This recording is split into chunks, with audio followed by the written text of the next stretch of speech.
inevitable.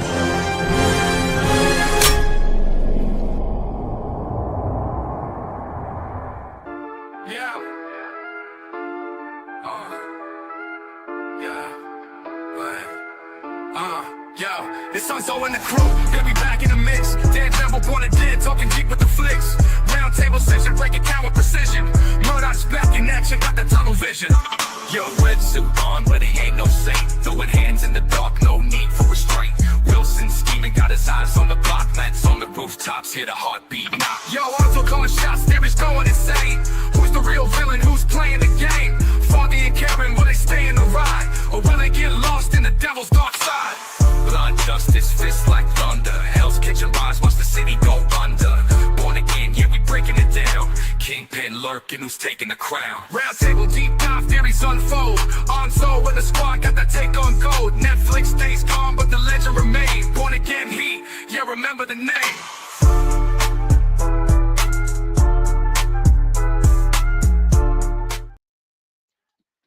Ah, damn it. And I was just about to say, oh, that little end tricked me. I thought I didn't take off the banner. Then I realized I actually didn't take off the banner, so that's some bull crap. It is what it is. But thank you guys for popping in. We are back with another episode of Law and Order, and we got the usual suspects in the house.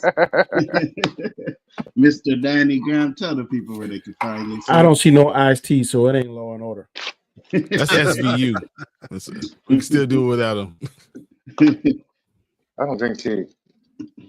I was going to say SVU, Law and Order, whichever one you want to call Now, Law and it. Order SVU is IT, but then you can always do all the regular one, the original. Yeah, we're good. Tell the people where they can find you, sir, Danny. Oh, you can find me on Mondays and Fridays, my channel, 7 a.m. Eastern Standard Time. I'm going to upload one here probably after this show. So tune in. I'm trying to get to 2,000 subscribers this year. I can only do it with your help. So please tune in and subscribe. Get this man to 2,000 subscribers, please. He deserves it. Mr. Dapper Dan over here is showing you guys how to do it. You know what I mean? Make sure you get this guy to 2,000 subs, man. Should have had that already. Brian.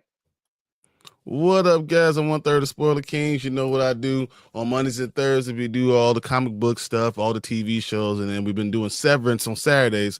This Saturday, I have no idea what we're going to do, but we'll be there. I have no idea what we're going to talk about. But join me anyway. We'll figure it out. That is correct. Severance is done, but I'm sure those guys will find something else. So make sure you sub to them as well. Eli, where can they find you, sir? You can find me on Instagram, X, sometimes Threads, various YouTube channels. And I'm going to be starting my live stream up soon again as soon as I get my little eyepiece fixed, my telescope. I just wanted to add a note. I'm not a Christian, but I have watched The Road to Wisdom from Danny Graham. And unlike regular pastors, he gives it straightforward. So if you guys are Christian, you read the Bible and you believe in Jesus, follow The Road to Wisdom, okay? He's got little insights there. It's actually pretty good. Coming from a non-Christian, guys, you guys should just check out his little shorts, okay? Facts. Warren, where can they find you, sir? You can find me nowhere but everywhere. Yeah. I'm gonna stop asking. I'm gonna stop asking this guy. I'm just gonna be like, you know what? Whatever. Please. You know what He's I gonna mean? say you can find me here. Yeah. Right now. Find me here. Now. I am so worried about this right now because I know it's gonna be some bullshit.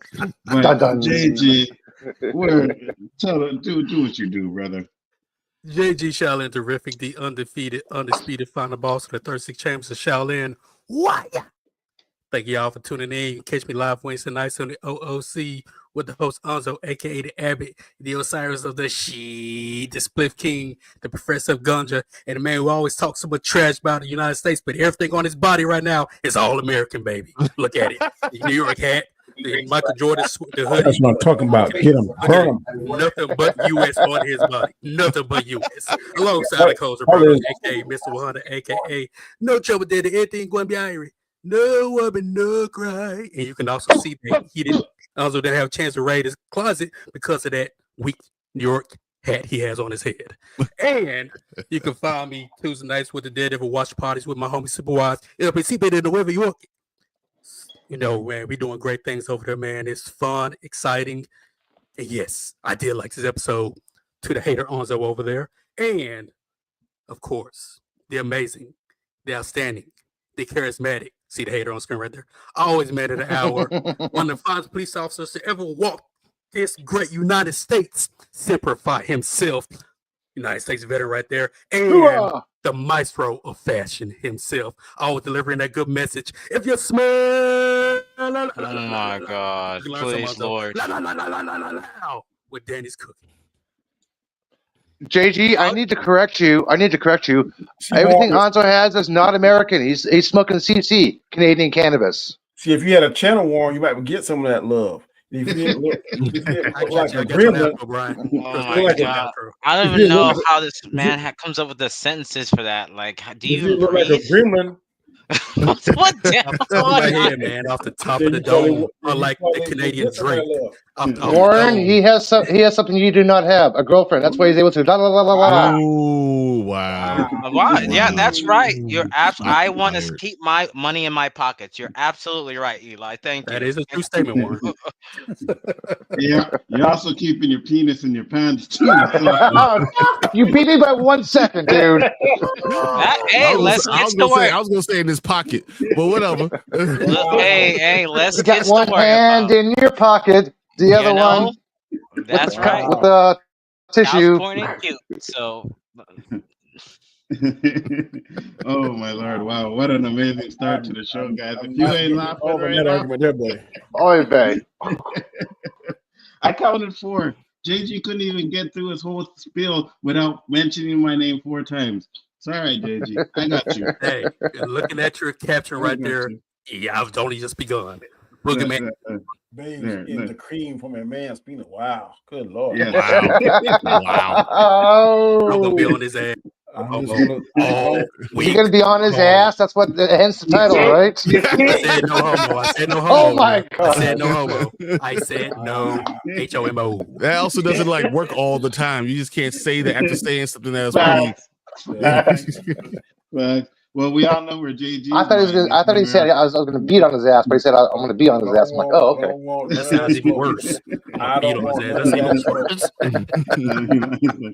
I see we're off to a classy start. Yeah, you know how we do it over here down the line. we have to start with some bull crap, you know what I mean? It is what it is. But we are here to talk about Daredevil, episode 4.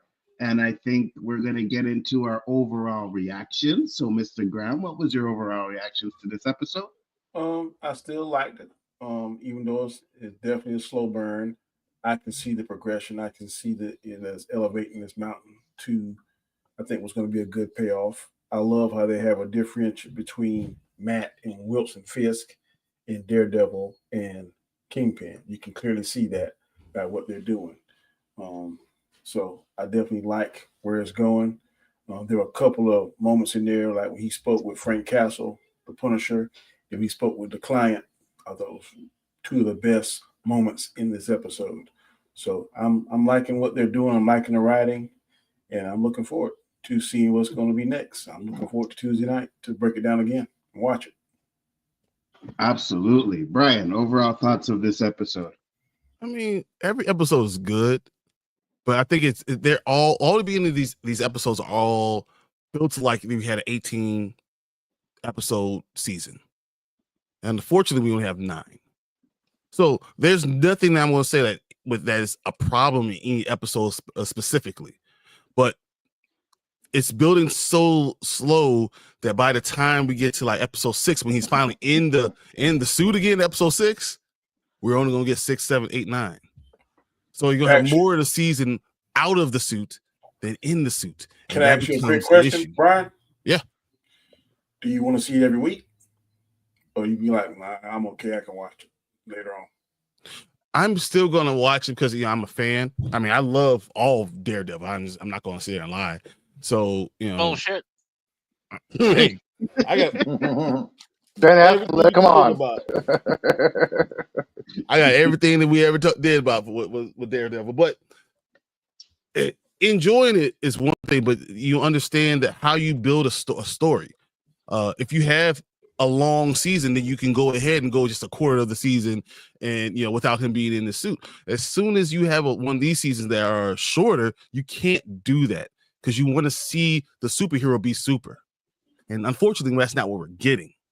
So something wrong with your camera or something because you're frozen. Yeah, I froze. I was just about to say that. I thought it was me for a second. I was like, "What happened?" I saw it in there. I'm like, but yeah. But isn't it going on the same trajectory as the Penguin, Brian? But the Penguin's not a superhero. Okay. You know what I'm saying? The Penguin being nefarious and being, I'm talking about for a storyline. But that's no, it's not. It's not like the Penguin. No, I think Penguins was much faster. Actually, yeah, Penguin stuff happening. Yeah, Penguin actually he was trying to. You got his arc, but yet you got the Penguin action right there. Here you don't. You got just an character development. Sorry, bro. Sorry, dude. Sorry. But they're doing a good job, right? They are like entering, putting Muse out there, right? They're setting up a lot. And I think that what's going to do is going to hit the end of the season out of the park. But if it takes too long, that's gonna weigh on my grade a little bit. They're taking too long getting into the character part. I don't think that this series is corn. Corn is like empty calorie, has no nutritional value.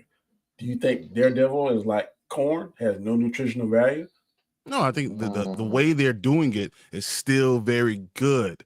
Okay. If it was 18 episodes.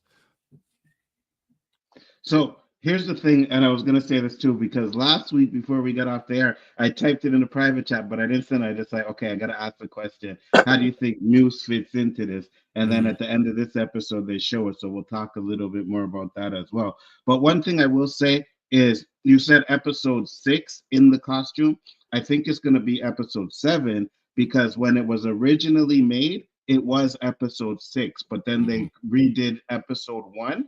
So they added that there. So it's probably going to be episode 7 because they said the story that they're doing now is pretty much the original story that they had. It is almost very similar. Yeah, they changed Frank, they changed things because like Frank wasn't going to be part of it. Yeah. So Punisher was not going to be part of it. So they've added stuff. I think we see at the end of episode 6 him in the suit. But I don't think you see the superhero part. Frank was going to be a part of it originally, but he said no, he quit it because he didn't like what they were doing to the character. And then when they did the rewrites and everything, they had to go back and put him in there. Yeah, I just seen that in a video before I watched this. Eli, overall thoughts of this episode? A big old FU to the director for spoiling the White Tiger incident online. I'll talk about that on my little down part. Overall, people saying that it's a long arc, but yeah, I kind of agree. It's a slow character redevelopment of Charlie Cox. I'm like, come on, we know this guy. We know what he's going through. Get on with it. Is this called The Lawyer Show or is it called Daredevil?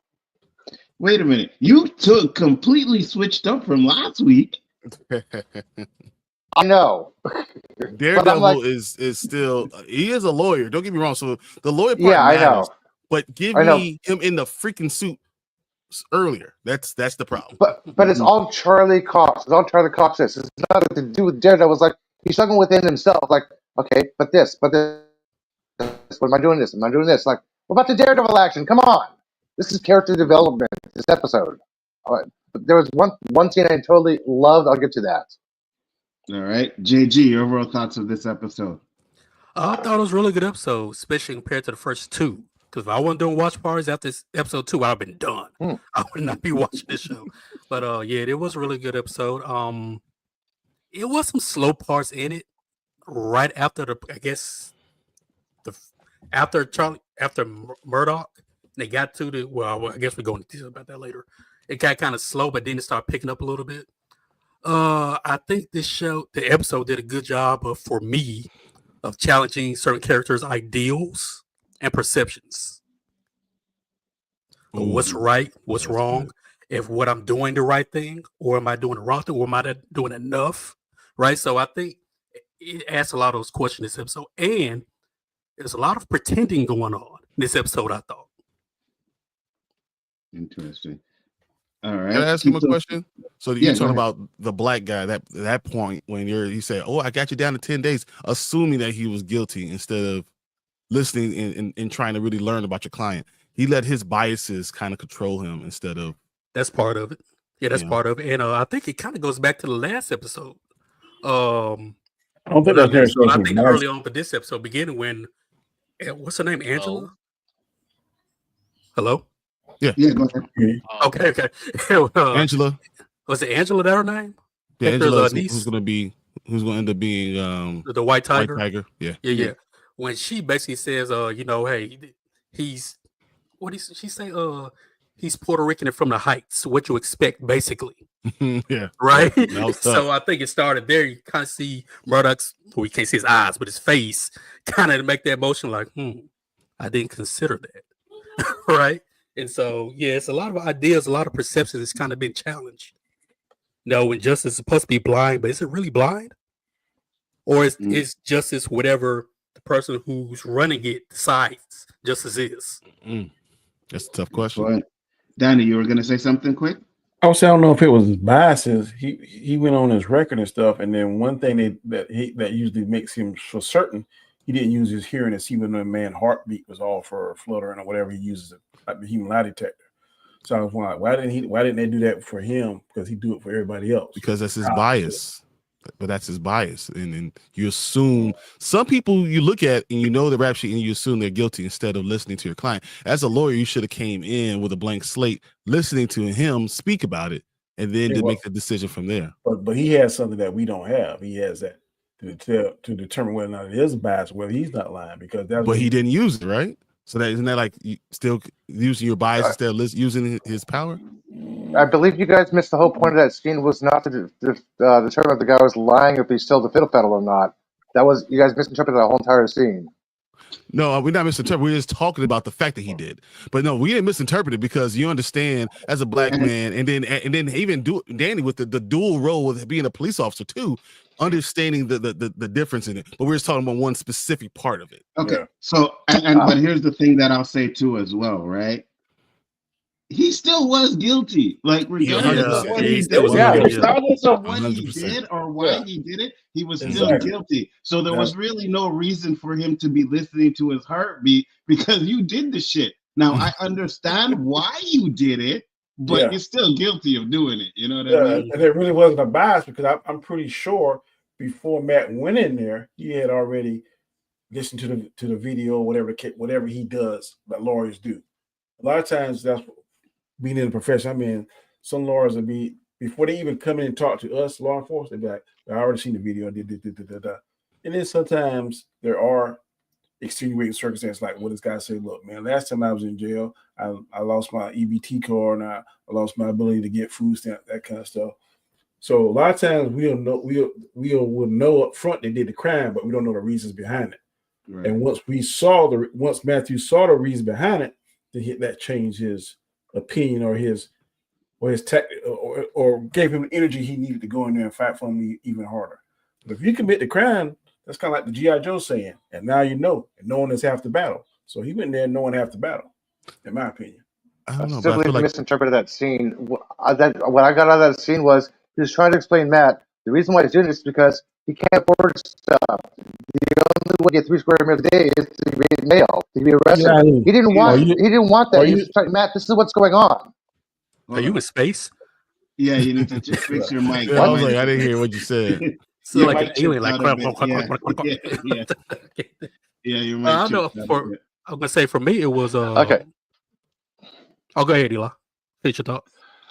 Okay. Let me start over then. He was trying to explain to Matt that he cannot afford to eat because of the system. The only way he can get 3 square meters a day is to steal and get in jail. And Matt was not even hearing this. He's like, yeah, we know you stole. Okay, what can I do for you? How can I get you off of probation? How about this short amount of time? He didn't want to listen to Matt. He was trying to explain to him how the system is working. This is totally Matt's lawyer part, ignoring his lawyerism. Like, hey, he doesn't care. He just wants to go by the letter of the law. He doesn't care about the client anymore. He wants to go by the letter. No, that's not true. At first, that guy was hounding Matt. Give me my probation. Give me my probation. Give me my probation. He wasn't telling Matt. He didn't tell Matt until Matt came back with a solution. With the 10 days, and then he broke it down and told him the reason why I did this because of ABC 1, 2, 3. When he first came in there, he had it like a butthole. Yeah. And that's No, why but isn't that just about to bring part that of point it? up, Danny.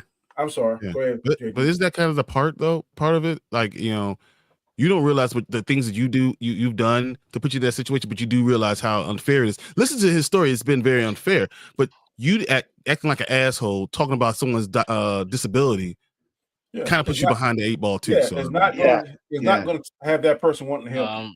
If I walk in there and let's say the guy was black, he said, "Oh, here comes some watermelon eating sucker." I'm not gonna try and help that sucker. But then if he talked, you're not wrong. If he would have opened it up like that, hey man, he's not doing it because this, and this, I would be more apt to want to help him. Yeah, He came in like Brian said, talking about blind man. This is go get me my probation.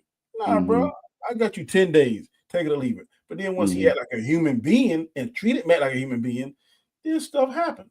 Yeah.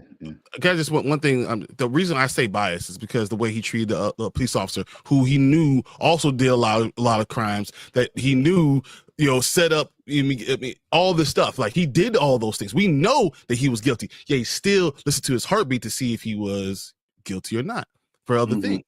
My point is, he didn't do that for his own client. That's because he used his own bias. He did it for White Tiger.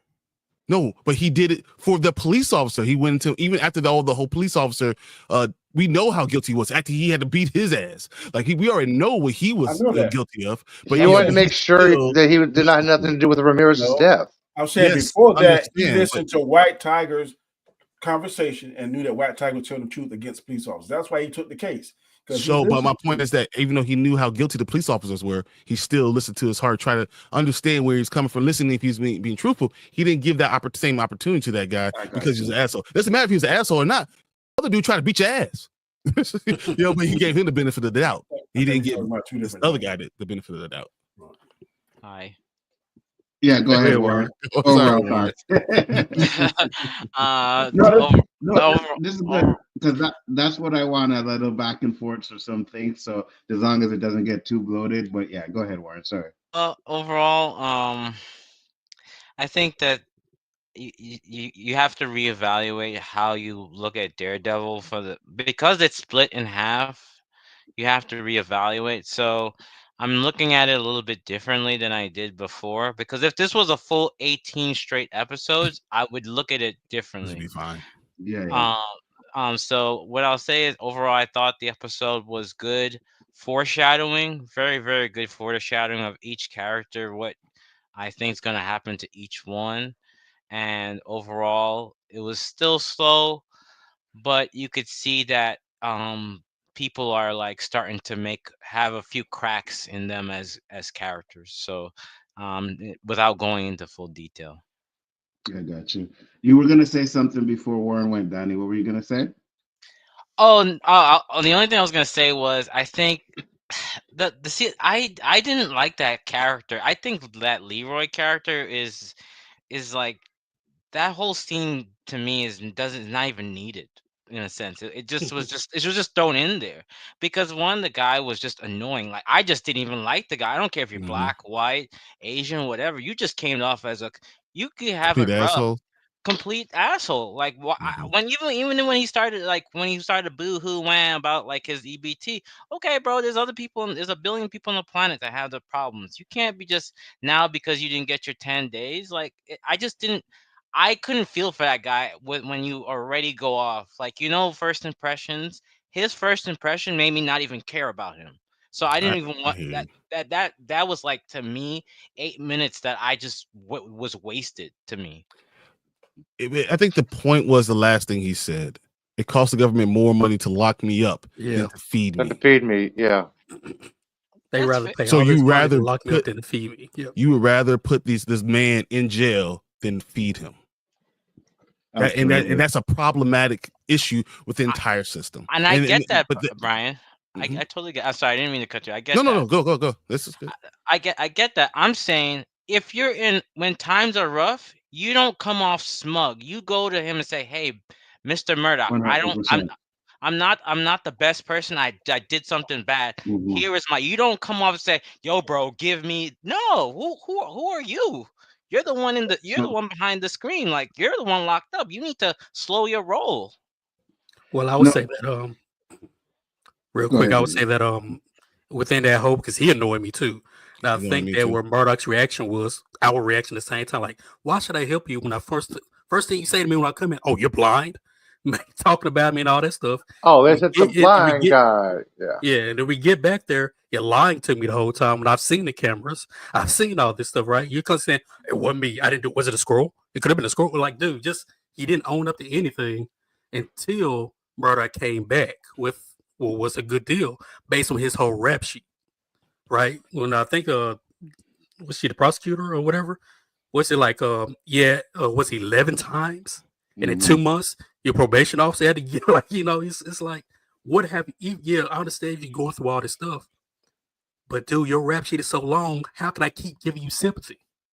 Yeah, but I think we're missing what he was trying to say. It has nothing to do about the guy Leroy's at all.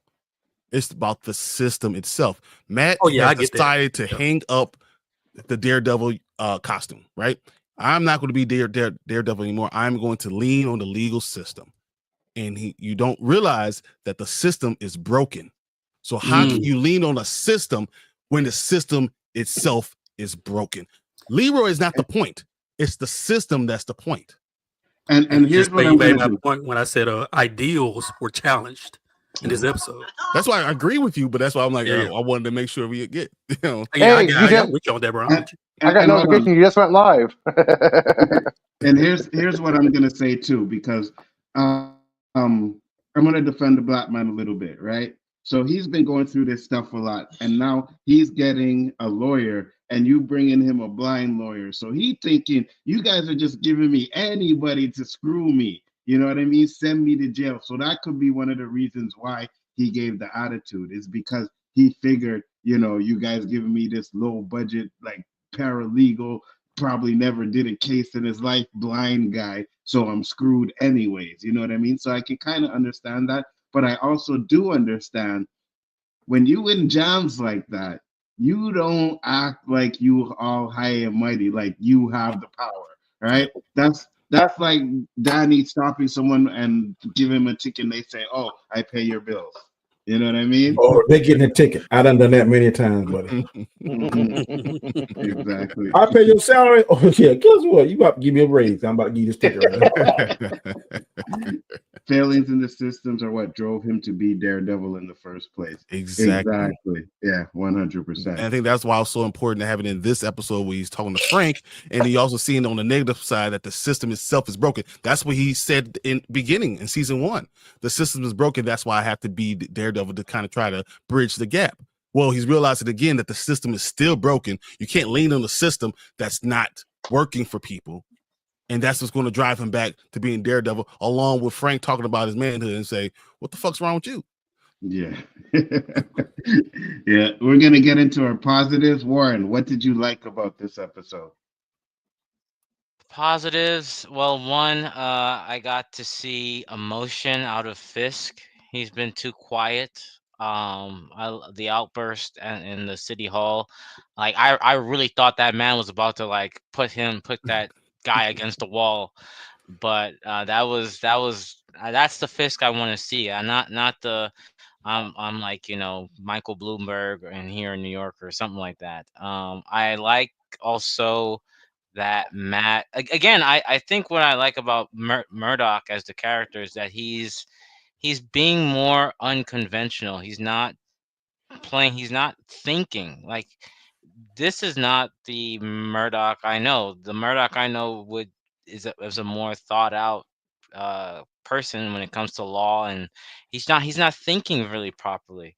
And then again, what I mentioned earlier with the foreshadow, I like the fact that we're gonna see. I think some people are gonna start dying off soon. From what because you could tell that some people are gonna start dying off.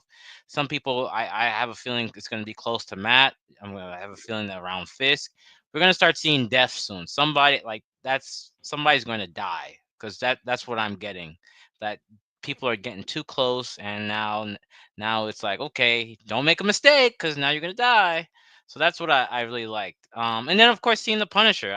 That's my favorite hero in all of Marvel. So seeing Frank, and I'm kind of weary because typically Frank doesn't use drugs.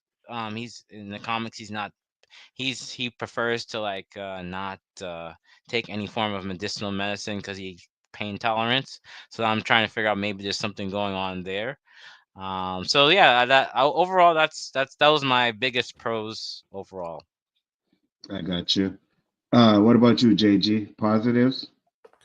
Positives. Let's see. I think Warren touched on a lot of it.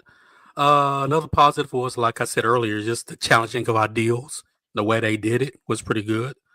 I thought it was funny with Fisk with the school with the kids singing "We Built to Sit on Rock and Roll," and how he was so annoyed, but he couldn't show that he was annoyed. We started seeing Kingpin kind of come out a little more. I felt his pain, buddy. Yeah, didn't have to go to the I guess tell whatever that place. I guess it's whatever he does his business, and they're singing it again, and it's like, oh my god, that was funny.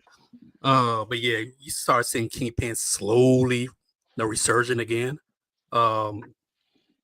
I'm kind of wondering, what's her name, BB? Will BB be implicated in leaking that information? Because we know she did it. Oh yeah, she's a scapegoat. She did. But since she's supposed to be in season 2, I doubt they do anything with her this season. But yeah, she's going to get something. Let's see what else. Of course, the Frank Castle thing was. I mean, of course, that's probably one of everybody's number one favorite part in this episode. Right, it was really good. Again, another challenging of ideals, perspectives.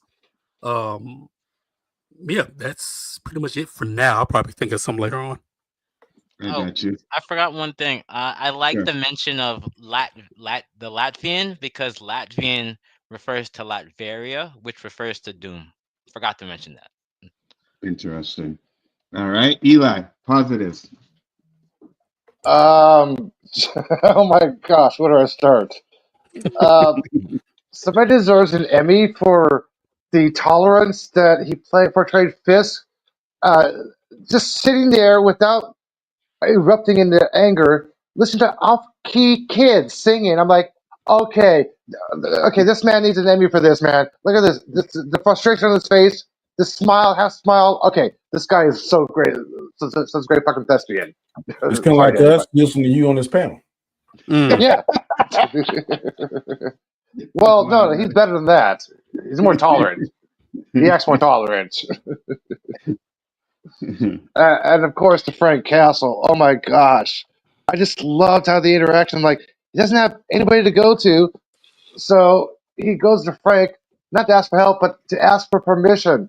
I love that. I'm like, oh. The kid who leaked the information, the way he was pleading the Fisk, like the one he said, or anything else you want to do, or something like that, or whatever you want to do. I'm like, he knows about Fisk's past. That was a risk right there. What he just said, those words he said right there. I'm like, you can see Fisk like, oh, okay, that's respect, that's honor, that's loyalty. That's what Fisk was looking for, loyalty. So that kid is going to get a free pass for life because he's totally loyal. I see he's going to be up, like he's going to replace the mayor's staff, because she said, I've been here longer than you have. Like, that's a threat. Come on, this guy's going to end up offing her off somewhere. This guy's going to go. He's going to be like, this is number 2. So you don't think if he messes up again, Fisk would kill him? No, he's going to blame it on somebody else. He knows better. He's going to blame it on somebody else. You know what? I don't think he's gonna mess up again. That's the thing. No, he won't. Right? He won't. Yeah, I don't think he's gonna mess up again. But I do think that if he did, Kingpin's threat was legit. I'll kill you. Yeah, I'll kill you. I just don't think he's gonna mess up again. I also love the black mask. Oh my gosh, the masks! Yes, yes. And the way the mirror, they're still mirroring the Fisk and Cox. He descends and Cox rises. I love that. Yeah, that was good. Nice. Yeah. That was a sweet little cinematic moment right there. Brian, positives? You know, I agree with most of what you guys are saying. I enjoyed seeing Angela, who's going to end up being White Tiger. I think that they did it right. Her passion and her love for her uncle, I thought that was top notch. I thought what they did with Muse at the end of the episode was very interesting. I think it's going to be a great storyline going forward. I thought the conversation with Matt and Frank was pretty good, and how Frank was still going to almost chop his head off no matter what. Like it, I thought all those things were real positive. And I like the storylines that they're tackling. They're talking about corrupt cops, but not, well, a cop could be corrupt, but not necessarily always wrong. And how there's shades of gray with both the criminals and the police officers. They're talking about, because they're humans. So understanding that people are human, and you have to understand both sides. So I thought that is interesting. And him, as I said, identifying and thinking about the actual judicial system and how it's not perfect. It's not meant to be perfect, and there are biases within it. They're tackling these hard ideas that people don't necessarily want to talk about. Just for Warren, real quick. So Latvia, you can find on the map. In Falcon and Winter Soldier, there was a whole episode that they were in Latvia. All right, Latveria is where Doom's from, so it's not a Doom crossover. That's two different things. Check them. Sorry. Check them. Okay. My bad. Danny, what are your positives, my brother? Hey, I like the whole episode. I really like where we seeing Wilson Fisk, and we seeing Matthew, then we see shades of Daredevil, and we see shades of Kingpin, because he's sitting there eating as Wilson Fisk, eating up one little piece of asparagus and like a noodle or two. And then when he's in Kingpin thought process, we see him eating a whole big plate of pasta and sausage and all kind of crazy stuff and drinking wine. So the way they're going back and forth from his Dr. Jekyll, Mr. Hyde, I like that. Same thing with Matthew. You saw I think that girl gonna get killed. I'm thinking Vanessa might get killed too. I think that might be the thing that pushed each one of them over. Because I think Vanessa gonna try and go outside her lane, and either Kingpin's gonna kill her, because I don't know if he fully forgive her about Adam. He doesn't seem like one that forgives, or somebody else trying to get at him gets her accidentally, or I don't know, or maybe somebody gonna think, well, I thought you wanted me to do that. Because I want to think his number 2 might be Muse. I ain't sure. But remember the guy that he said, like, I work for the man? I think that might be Muse. I ain't quite sure that. No, Muse has been actually identified. It was the kid who it was the kid with curly hair. He's playing Muse. It was confirmed in the credits. Okay. I must have missed that part. But anyway, I definitely like this episode. I usually don't like slow burn, but I can see the progression. I can see where it's happening. I can't sit here and tell you what episode we're going to see him in the red suit. I don't know. I don't have any clue. But I like the mix between him and Frank. And Frank call him Red. He can call him Matt. He call him, hey, Red. Hey, Red. I like that. And I definitely like the part with him and the black guy, because I see that not weekly, but I see it from time to time in my profession, and I can understand how something look one way, and then after you find out all the details, then of course you change your approach. But it all goes back to what I've always said. I was looking to testify this. A lot of times law enforcement act like that way because of the attitude. If you come out with an attitude, 9 times out of 10 on the side of the road, you're gonna get that ticket. And if you got your attitude too stink, you might get that ride in the back seat. He came out the gate saying, oh, I got the blind lawyer and that kind of stuff. I'm not justifying saying it's right. I'm just saying it's human nature. Got you. My positives are just like everybody else said. I thought some of the dialogue in this episode was really good. The Frank and Matt stuff was good. Even with the black guy, when he's telling him the situation at the end, I thought that was really good, right? Because you could see that Matt was like, yeah, you know what? I never actually thought about all the stuff that you're going through. You know what I mean? And I think that's going to be a big turning point as to why he's going to realize, you know what? I can be Daredevil and help that way but I can still be Matt Murdock and help this way, you know. So I definitely think he's gonna realize that within the next couple of episodes. And also, yeah, you say, man, I was hungry, man. I wanted a dessert, and your dessert is fiddle faddle. That's tough. That's tough. Facts. 100%. Hence my comment in the chat. Okay, look at that. Look what he just said. Hence my comment in the chat. And then when he says, man, I just wanted something that tasted good. You know what I mean? Well, if I'm going to steal, I ain't seen no fiddle faddle. I'm going for a full-on dessert. Oh, yeah. 100%. 100%. You know what I mean? Cheesecake or something. I like a dessert every once in a while. A candy bar. Hey. I'm going to go all out. You know what I mean? Them chocolate bars, them ice creams, and all of it. Like, whatever I like. Yeah, so I can definitely Fiddle battle. So I was like, okay, I understand. I like that. Like, this show is not trash. It's just it's Law and Order. Can you keep that's how you keep introducing it? Yeah, that's exactly what it is, though. Wow. Right now, it is until we get Daredevil doing some Daredevil-ish. You know what I mean? And to be honest with you, I thought this episode was probably going to be mixed with Punisher doing some action stuff, right? Trying to get to the bottom of the police corruption and all of that stuff. I think he is. Look at the back. Look at his backboard, his death board, all those X's on those pictures. I think he has been. Yeah. Well, I wouldn't be surprised if we don't see Punisher again. Me too. Oh, yeah. That's what I was gonna say. I think Matt Buck gonna be in a jam, and Punisher got to pull him out. I think they're gonna hold Punisher off until that whole Disney Plus series that they're doing, that special, and they'll show his side of the story during that. They can't. We'll see Frank again. I'm pretty sure. Yeah, I don't think they. No, come on. That'd be silly. How can they show Frank? They haven't shown Matt at Daredevil as Daredevil yet. How are they gonna show Frank? Well, okay. First off, I watched some of that old. Like, he got the suit probably the last the episode before the last was when he got it. Yeah, okay. So granted, yes, he did get the suit in the last episode, but he did Daredevil-ish throughout the episode. Yeah. Though, from episode 3. Daredevil shit. The suit was a necessity because he was getting hurt. He figured out that Kingpin had that lining on the suit. So that's why he got that suit, because he kidnapped the guy that made Kingpin suit. Kevlar, exactly. Yeah, we need to slow the roll here, because it wasn't like he had Daredevil red suit from episode 2 and like. He was doing Daredevil stuff from episode 3.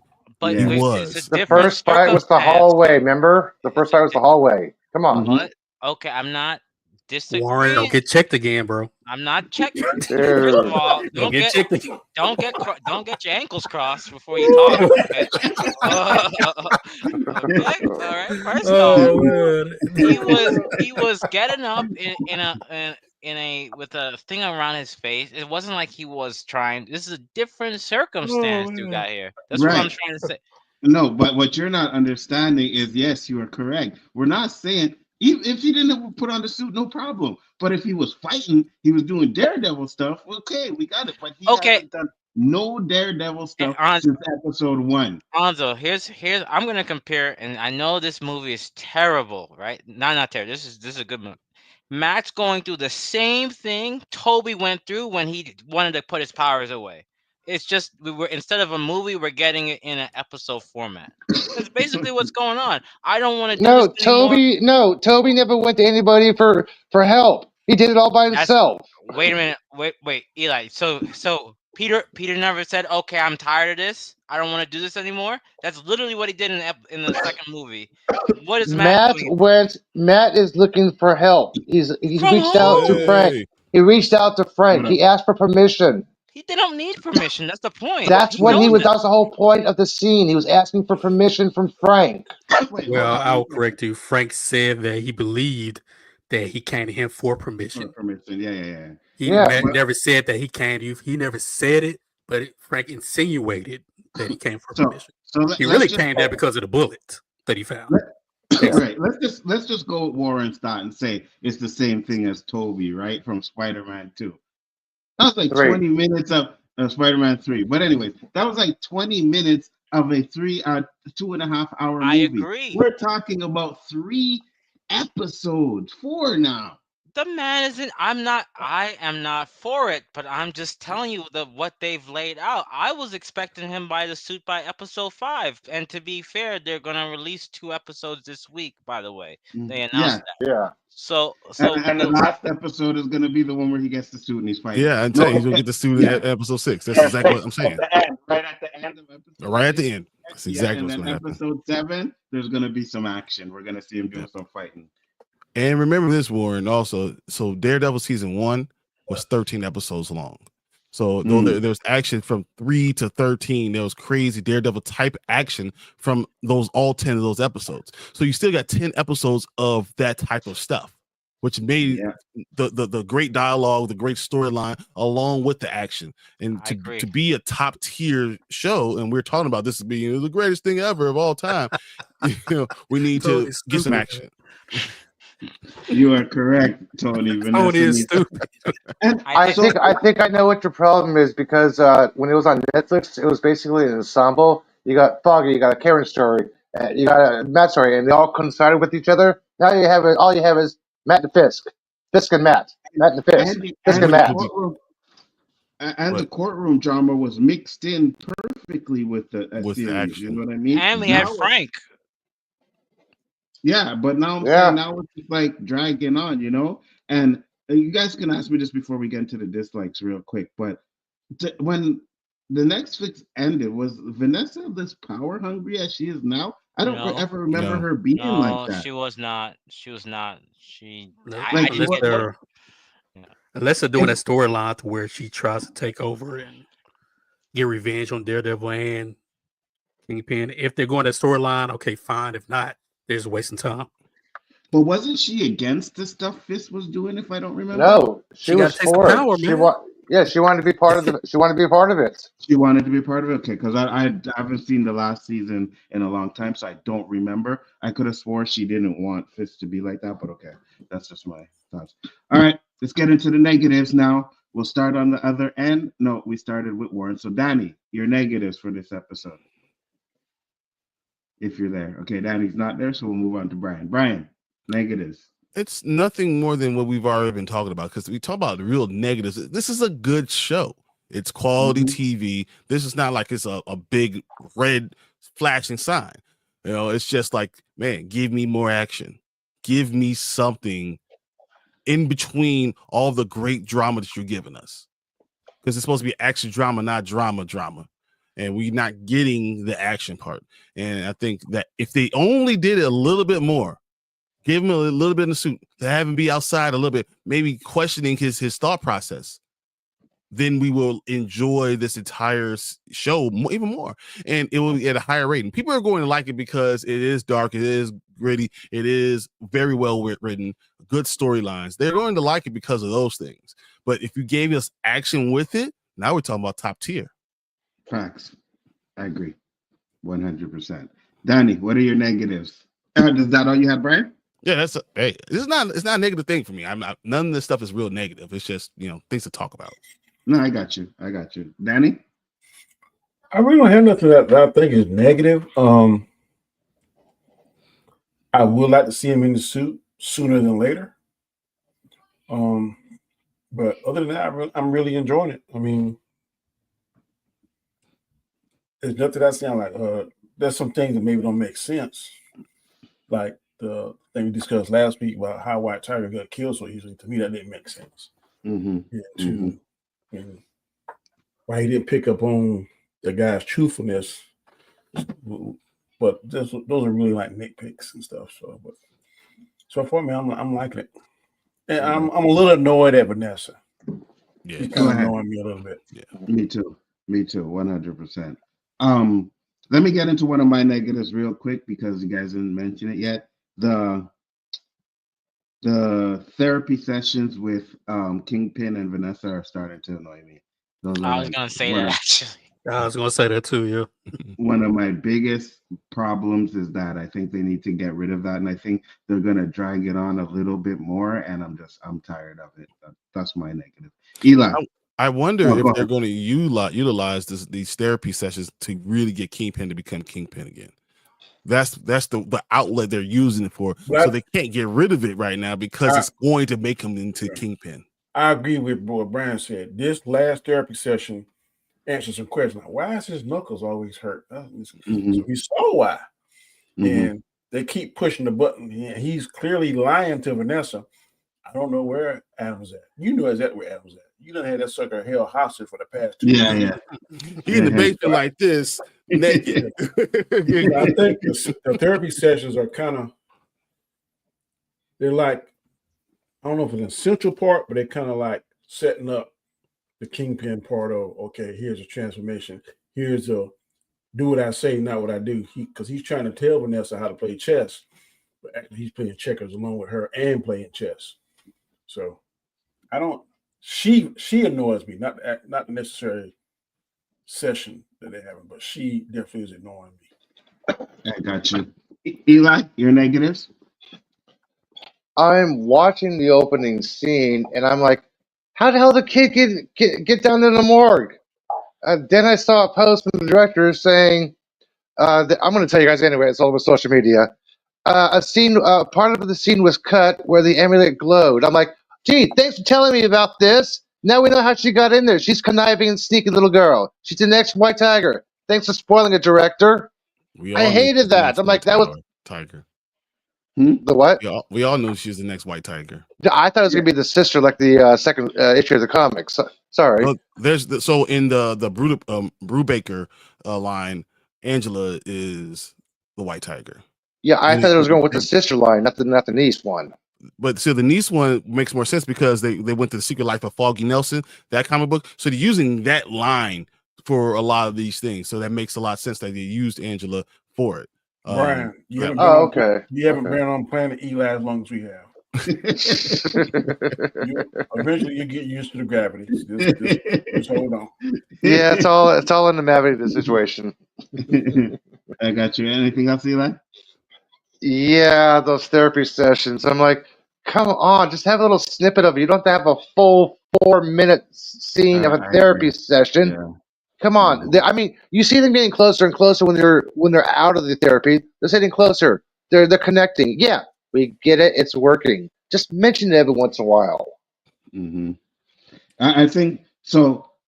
One thing I'll say about that is I think, like you, Brian and Danny said, I think there's going to be a bigger reason as to why they're doing that. You know what I mean? So I hope there's an end game to that session. You know what I mean? Right now, yeah, go ahead. This time, I guarantee you, he's gonna figure out she's talking to Matthew, or something's gonna happen. Then that's how she's gonna get killed. I wonder if he's gonna go through the therapy sessions and realize it's okay. She's gonna say something to the effect that you can't hold all parts of your life.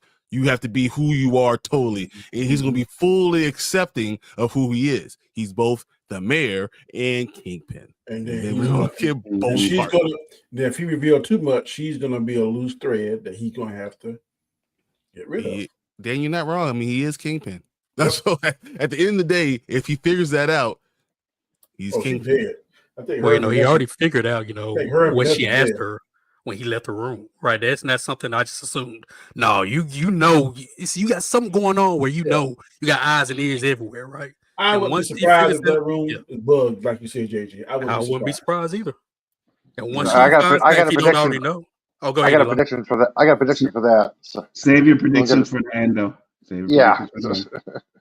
Anything else for your negatives? Eli. It's not. Okay. Go ahead, JG. Oh, I'm sorry. I thought was sorry. I asked if you had yeah, the episode should have been a little bit longer. We should have had a little bit more intense scene with with Frank Castle. I mean, that one little choke scene where we realized what he was doing, that should have been a little bit more extended. I'm like, okay, we had a quick little glance. Yeah, you quickly realized that, but all this time and you finally realize it now, just have that quick little glance. This should have went on for a couple more slaps, hits, punch. Then you realize, like, oh, crap. That scene was too fast. That realization was too fast. I did not like that part. They should have let it cook a little bit more. I agree. Yeah. Thank you for the 99-cent super chat. Appreciate you coming in, brother. Always a pleasure, Pro. How you doing, man? Hope you're doing good. JG, go ahead with your negatives. Yeah, the only real negative I had was those therapy sessions because I don't know what I'm assuming what they're gonna do with it, but until then, I can just say it's kind of annoying, mainly Vanessa. But when it got to the part where they started talking, doing that red table talk, I was like, "Oh, okay, this where this is going." Okay, and you know, it paid off at the end. So yeah, originally that was my negative until I saw where it's going. I'm like, okay, cool. So yeah, That's there really funny you wasn't said really that. any negatives, maybe some nitpicks, but I mean nothing that's like You know what? I damaging. agree with. Oh, I got agree with nitpicks, you. but I shut up about nitpicks. No, I was just gonna say I agree with you that at least that therapy session kind of, moved to something else, right? It kind of showed us that, oh, he still had Adam because they asked about Adam. Oh, I don't know where he is, and then boom, we find out that he had Adam. I mean, the minute he said he didn't, the minute they said Adam was missing, we all knew where Adam was, right? And then Kingpin got him. You know what? Before Warren goes, I won't be surprised if she knows he has Adam. I agree. Yeah, She's too calm. She's too calm. This whole. That's why I said people are. No, they both said at the same time. Oh, we haven't seen him for a while. At the same exact time. I don't know. It was trust. And for Warren goes, like I said, everybody's pretending. Matt's pretending that he can just be a lawyer and not be Daredevil. No, you need to be Daredevil. The city needs you, right? Fisk is pretending that I'm no longer Kingpin to himself, and he realized, okay, you see this coming out more and more and more, right? And so Vanessa, you know for sure she's pretending, right? He's not going to hurt me. You won't hurt me, will you? Oh, please. Using those feminine wiles, try to nah. Yeah, she definitely knew that. You know what I mean? He's not. Did somebody hurt you in your earlier life, JG? You know what? What was her name? I got stories. What was his name, JG? What was his name? Do you not want to name your certain uncle? Wow. Wow. Well, is there nothing for him? Just me, right? I'm not. That one caught me off guard. That's why I can't say Warren, what were your negatives? My negatives a little bit more. Well, I counted the minutes, right? Surprise. Nitpicking, come on, dude. I didn't even do it. Wait, I'm sorry. I got 9 minutes. 9 minutes total of Leroy Fiddle Faddle. Nah, get Leroy. 9 minutes. 9 minutes. That could have been Who better. In the world counts the second minutes on the show. I'm sorry, but I don't care about Fiddle Faddle. That's 9 minutes right there. The therapy session's another like 5. So that's like at least 13 minutes that could have been used for. I'm sorry, but if you use every minute counts in these shows, right? So if you want to, if you want to use effective minutes, use it for more. I want more Wilson. I want more Wilson. I want more like get Matt closer. I don't care about Fiddle Faddle. I don't care about no therapy. I'm sorry. But aren't you the same one that liked last week's episode? So I don't see there's much of a difference between this. No, this was annoying. Like this man was annoying. Like I just couldn't stand him. I just couldn't stand this man. Like I just say it. You did. So how are you going to talk about the problems with that he's having with the judicial system to get him pushed back to realizing I have to be both parts? But my problem was with the Leroy character. He had no humility until he had to explain this that you don't start off bad and then want sympathy after. You don't cry wolf after you bark. No, you do, because he is. Oh, really? He's all those things. I know people do that every day. Yeah, the world we live in is like that. Yeah, every day, what's happening. This is very. They want to be a ground. I remember I talked about one being grounded and then trying to bring in other stuff. It's hard doing that.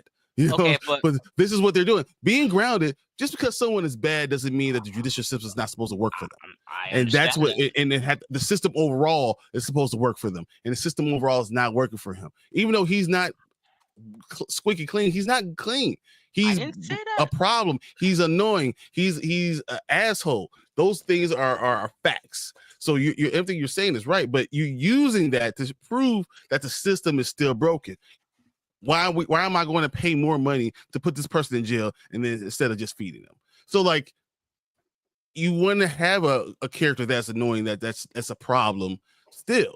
So I agree that he's annoying, but I understand why he was used.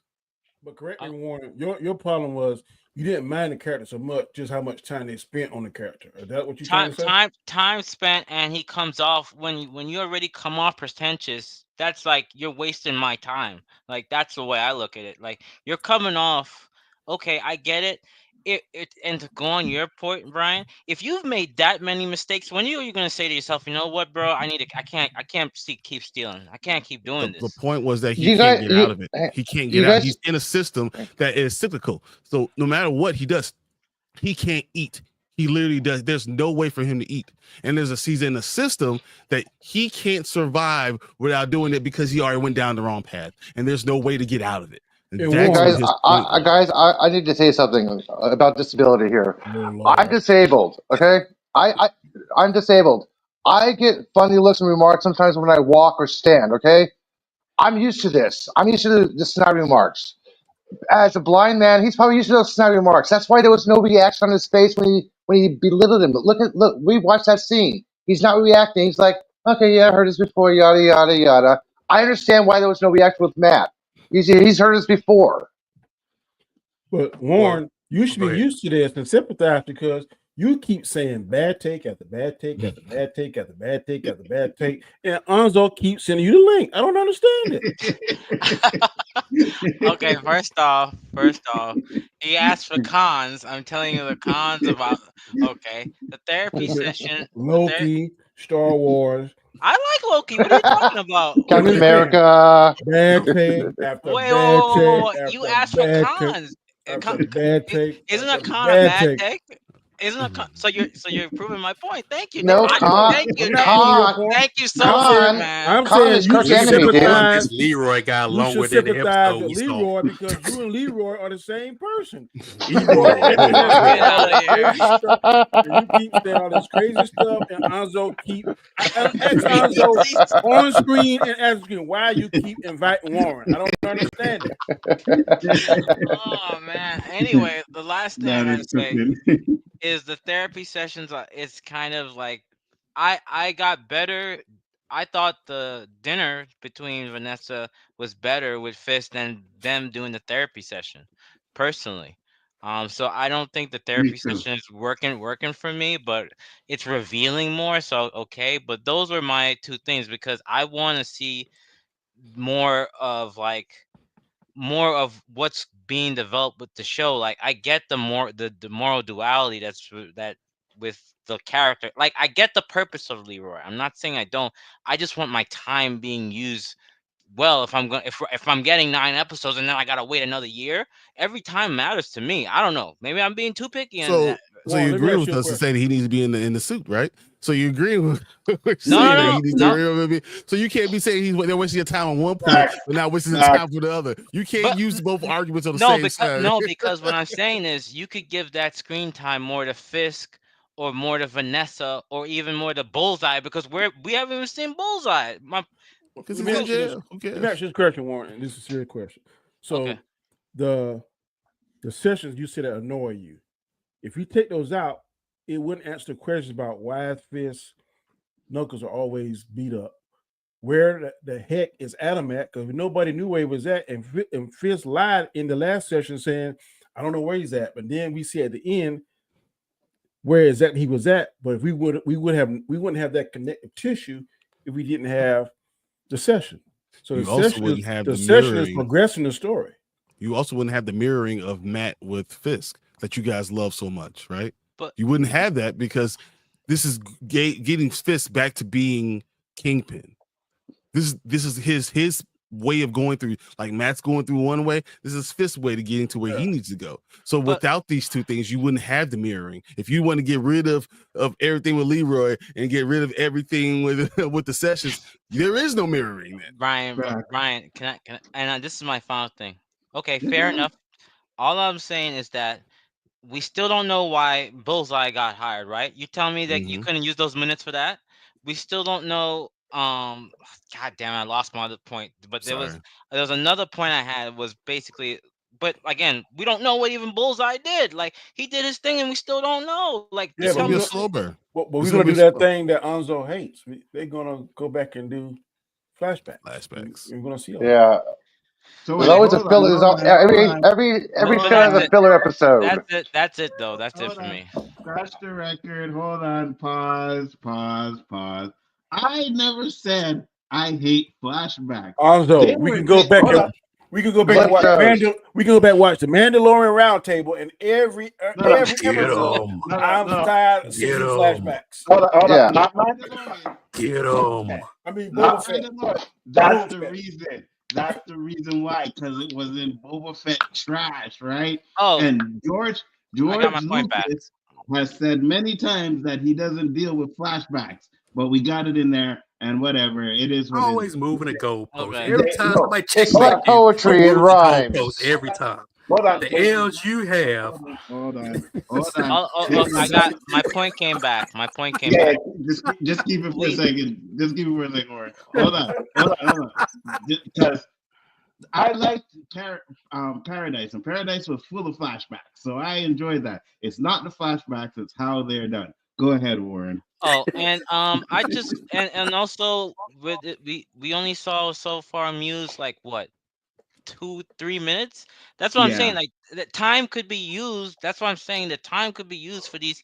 I'm not saying, oh my God, we need 10-15 minutes, but like, but that's what I'm saying. Like, give me more. Bullseye, Muse. These are the characters that are gonna be that are intricate for. You can't use them yet because he's not in the damn suit.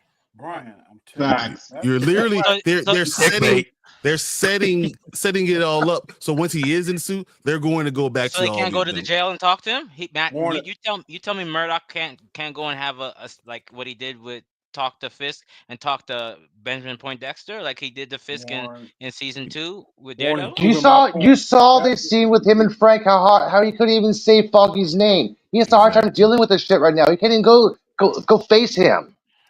I'll tell you this. So these are the two runs they're really using. Okay. These are the two ones. So you have this one and you have this one that mirrors it. You know, this is what they're using. So go back and read those in it's like 86, 87, 88, and then 20, 21, 22, 23, 24. And they're trying to merge those two storylines. So I understand what they're doing, and the mirroring of the two characters is exactly from the 2021, 22, 23 was Zdarsky. Okay, the whole idea with Foggy being gone and not really gone is really from the Brubaker line. So like they're mirroring those, and all those things are happening at the same time. So I understand what they're doing, and everything was originally, if it was 18 episodes, this would be perfect. There will be no more complaints because in my idea, my eyes, they can do these things if you have a longer season. Once you have the shorter season, this is where all these complaints come from. So even with what Warren is saying, not that I'm trying to argue with him, I'm trying to say more that I agree with what he's saying, but it would be good if it was 18. Everything else would be fine. You would not have these problems. But isn't it 18 episodes and they just cut it in half? But they're not giving it to us for another year. They're 9. And here's the thing, right, Danny? So it's good, but if you have 18 episodes, then you're going to expect these type of episodes. Now, personally, I wish it wouldn't have been like in the first 4 episodes. If it would have spread out throughout the season, that would have been better, right? But I can understand if it's 18, then you're going to get these episodes where they're doing the Murdoch stuff, they're building it up for him to get back, and then once he gets back, the next episodes is constantly him and Daredevil. So I can see them doing that. But with the fact that we only have 9, if he actually becomes full Daredevil in episode 7, then we have 2 episodes of him, 3 basically episodes of him being Daredevil. Yeah, but 3 episodes of him Daredevil, that ain't bad.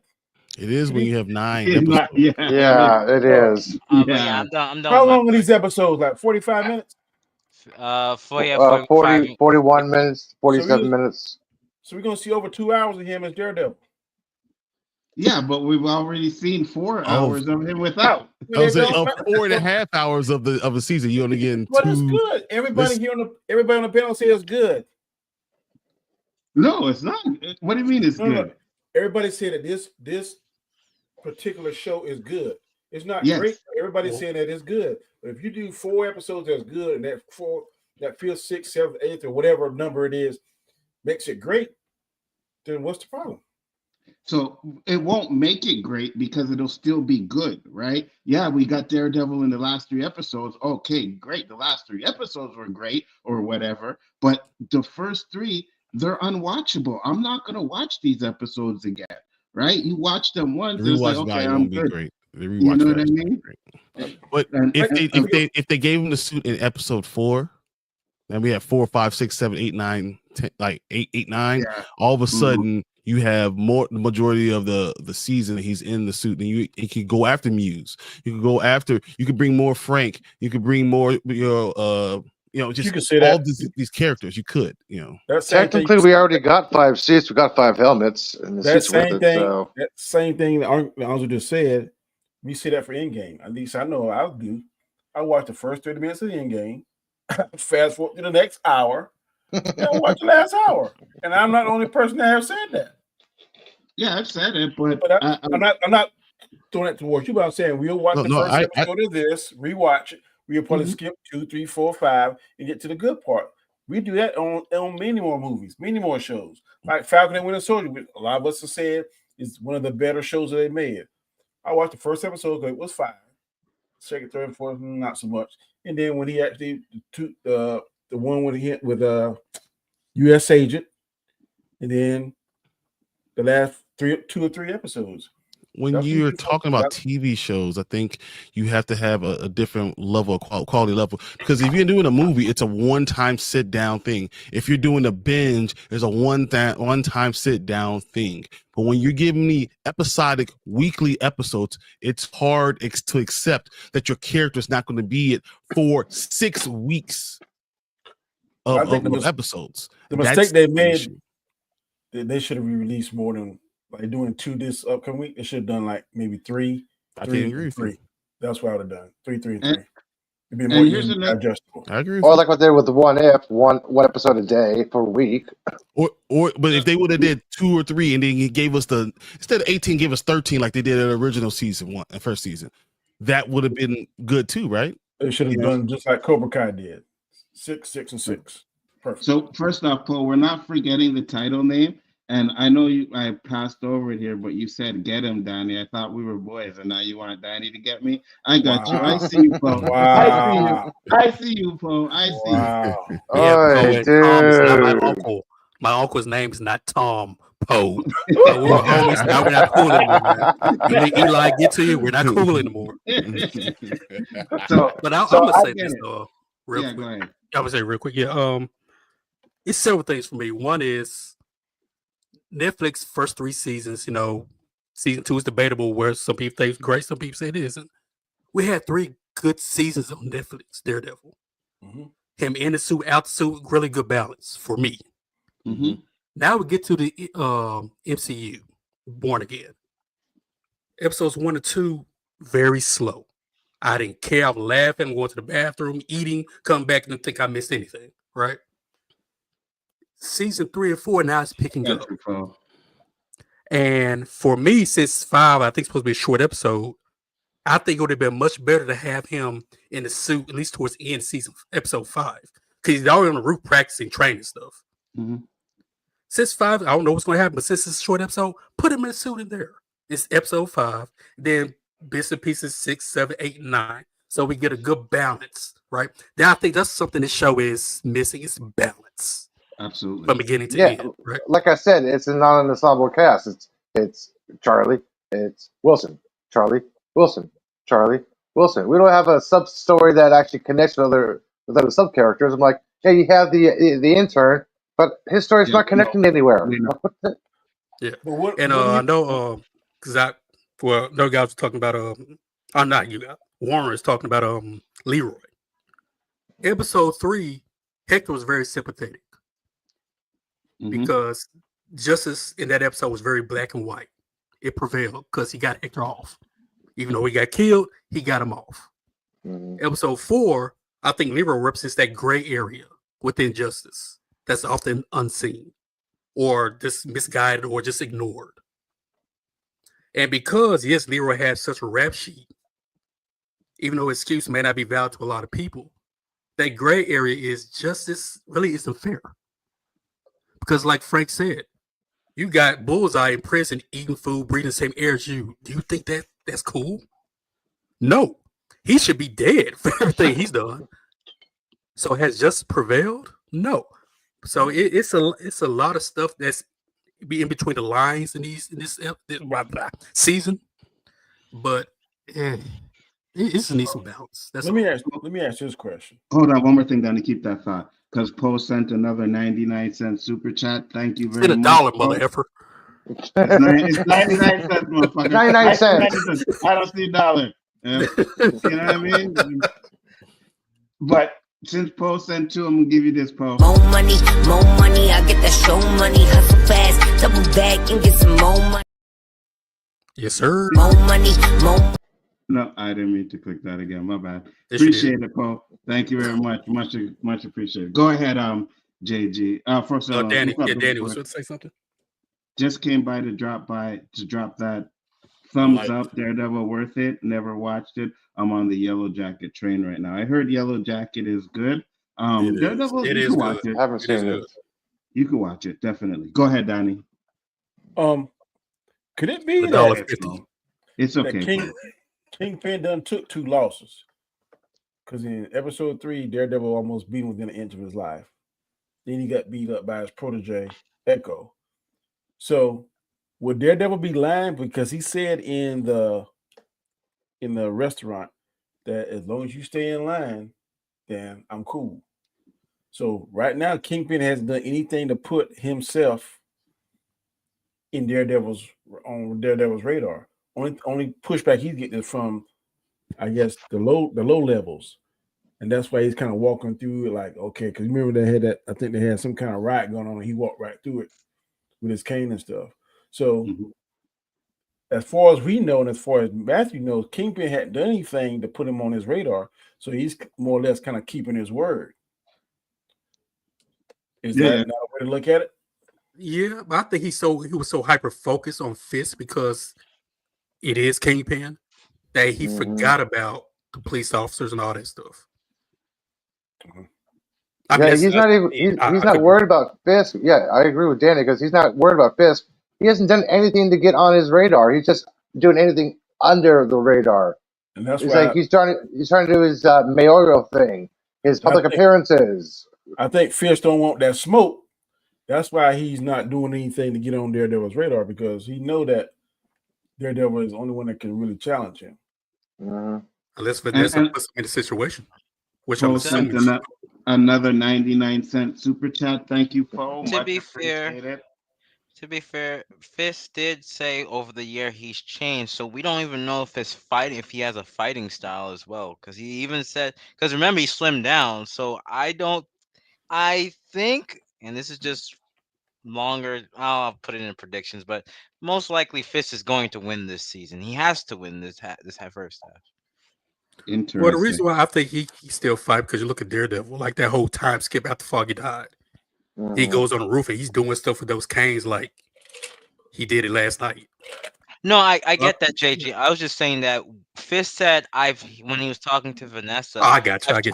I've changed over the year, so I wouldn't be surprised that after that year, after fighting him, he's like, he could pick up fighting styles and be able to manhandle him more. Remember, he lost weight, and that makes you more agile. And Fisk was already a problem with him when he was bigger. So I mean, that's a good point.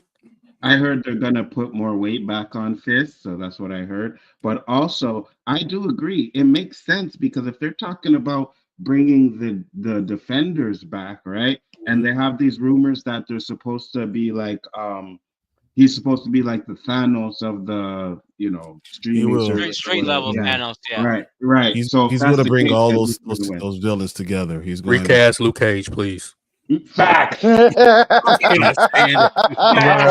it. What I'm hearing is Mike Y'all are- Coulter will be back as Luke. I Cage. would not be watching it. I would not be I watching. hope so. I liked him. Hold on, one more thing. JG, say that again, please. Recast Luke Cage. You hear that, Chillmonger? I'm tired of the recast of T'Challa stuff, even though I want it. Recast Luke Cage, Y'all are please. crazy. That. Mike Oh, I can't Coulter stand is- him. You're He's, so, disciples, man. he's not even. Oh, I can't stand him. I second exactly what JG said. JG is a penis and he sucks them too. But at the same time, Oh, I I'm getting agree you with what Wednesday he night. said. Oh man, it's on. 100%. It is on Wednesday night. I'm getting you. Oh, it's on. I agree. The Mike Coulter is garbage. Y'all are crazy. Make Yeah. Brian Luke Cage. He's more of a Luke Cage than he would ever be. I have to have a fro and then I had a bandana to You big enough. Power That's okay. Man. You be all right. You're not You big Afro enough. Samurai. You can't get I'm away with gonna that. say this. Ain't nobody mess with you, Brian. That's true. I'm gonna say this. And Brian, I know you're gonna have to make a comment, so keep Yeah, it I'm short. ready. I'm ready. Keep it short, but I think Mac from Agents of S.H.I.E.L.D. should play Luke Cage. There you go. Oh my god. There- Well, good news. Agents of S.H.I.E.L.D. is confirmed for Secret Wars. Oh, why are you doing this? Do you guys enjoy Luke Cage? Do you guys like Power Man? I Do love. you guys? Well, I come love it. I on, don't like culture. Brian. I'm looking forward How to Power dare you Man. Okay. disrespect Luke Cage? Luke Cage has made ever since mid 2000s. I'm a big Luke Cage fan. I think he's a Hey, great character, and he's been rising up. So but I mean, that guy's playing him pretty good. What's wrong with Luke Cage? I don't know what's No, wrong with no. you and Mike Coulter, man. I'm Like, telling hey you, guys. it's scary. Guys, It's scary when I guys, agree with. Hold on, Eli. Hold on, let him go. I got it. It is scary when I agree with Warren, but there's nothing wrong with Mike Coulter. I can't believe us three are all on the same boat with this. Now, if they There want is to bring, they want to nothing bring a wrong villain with it. back. They need to bring back old Bushmaster. He's not. Oh yeah, he was fine. Bushmaster was fire. Yeah, Fire. Bushmaster was better than Power Man. Eli, what were you gonna say? I was gonna say, hey guys, shut up. Anzo's not paying attention. He's too stoned. Poe got a super chat and ask everybody a question. Motherfucker, I just put it on the super chat. What are you trying to do? What are you saying? Like, anyways, Poe sent the $2 super chat. Poe, thank you very much. Appreciate About time. it. Going on. Wow. Don't listen to JG. I appreciate the shit. Fuck JG. He said, what surprise cameos y'all think will show up? Ooh, that's a good question. Oh, I don't think any, to be honest with you, in this season. Brian, what do you think? I think you'll probably get Jessica Jones.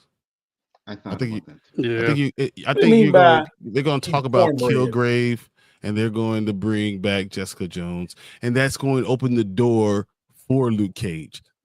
I mean, yeah, remember they're married. They were married for a long time. So like that's what's going to open the door for all of this stuff. And the fact that you want this light-skinned dude to be Power Man is pissing me off a little bit. Exactly. I ain't going for that on Just a little bit. Stop it. I don't want to hear it. I don't want to hear it. We're not going to do that, right? We're not going to do that. Oh, God. Danny, any cameos you think's going to show up? Flo asked any cameos you think going to show up, Danny. Or Danny's muted. All right, I'll go to Eli next. I agree with what he said. Probably see Jessica Jones. They're probably going to do that Defenders level. I don't think we're going to see Spider-Man. I think he's too big. Sony's not going to do that. It would be cool if they would bring back some of like the Hand or something, because that's usually the Daredevil's gimmick. So somebody from the Hand, the next person that stepped up. So if I'm not mistaken, didn't he kill one of the Hand members, that Japanese guy, something in the first season or second season? Yeah, that represent the Hand. So I'm pretty sure whenever there's one that gets killed, another one steps up. So that could be the revenge move from that aspect of it. And I think we'll probably see Bullseye again. Yeah, for sure. So yeah. Dewan said, I heard that even when the show was aired, that Max should play Luke Cage. Exactly. Eli, who do you think is going to cameo in this? So many levels. Well, since Fisk is still on the side of law enforcement, he's going to get noticed by the mayor, big New York City. You get noticed by the federal government, and Miss Vanessa Contesta Fontaine may show up. Hopefully, this happens because she knows about Fisk's past, and she is the head of the CIA right now. Mm-hmm.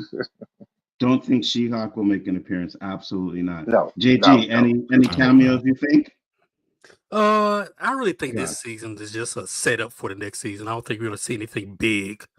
But if I don't think so, no. Yeah, neither do I.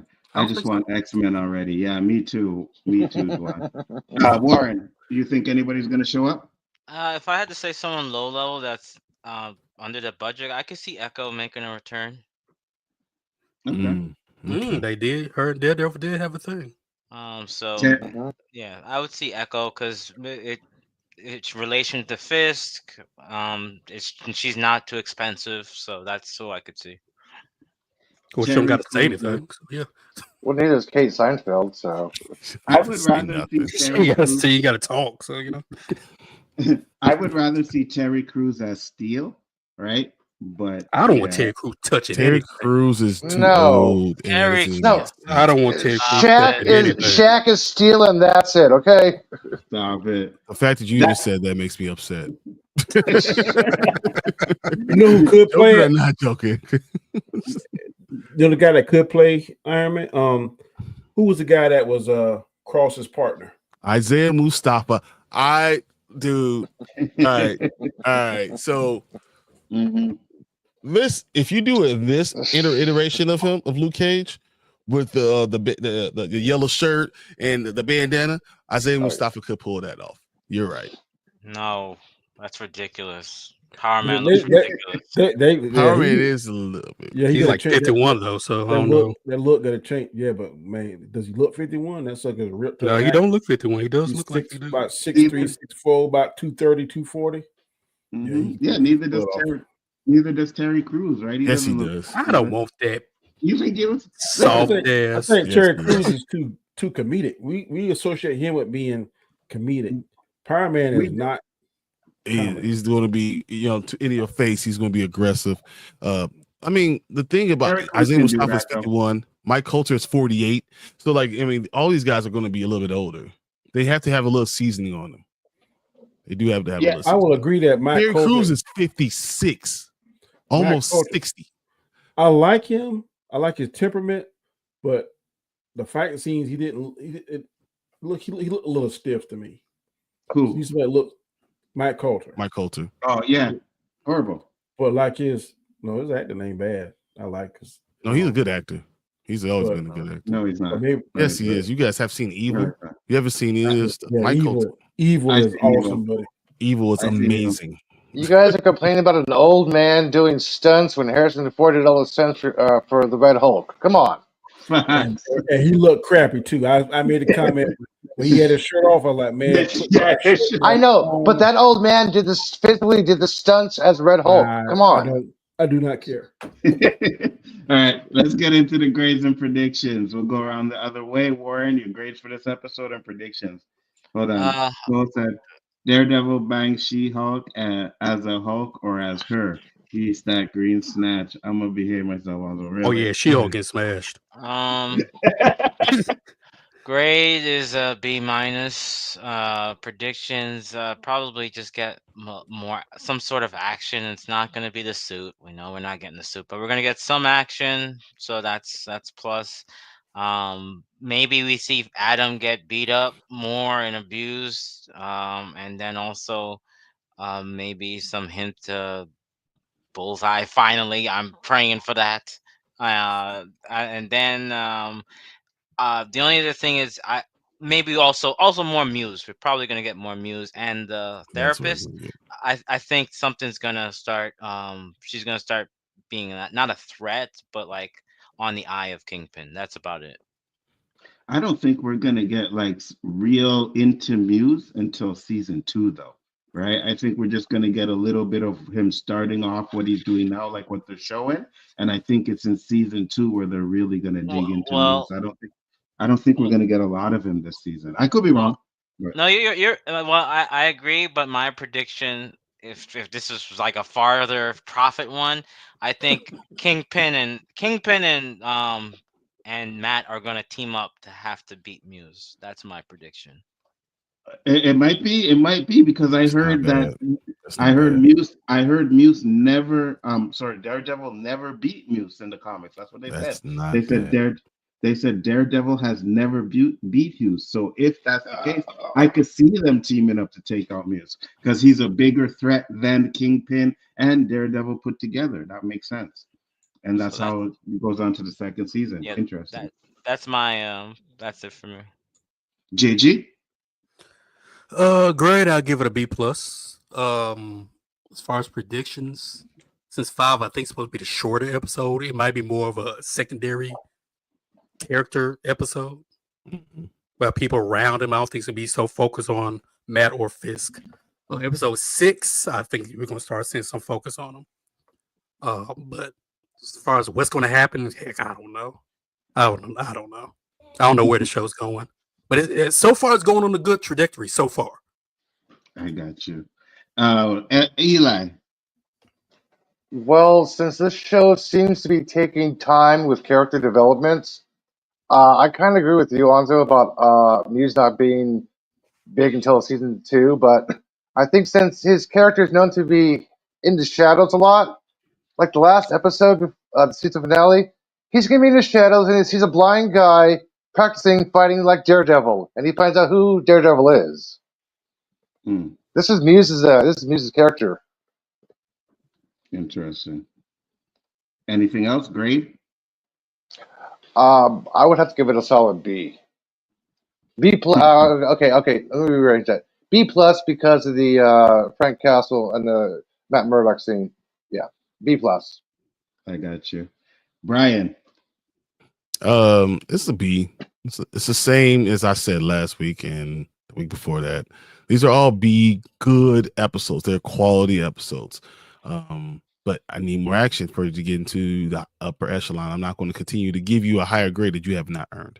So no matter what my thoughts are and my feelings are for the character, I'm not going to give you something more. What I think in the future, I think episode 5 will be all Muse. I believe they're going to start getting to a point where they're going to show him how he's a serial killer.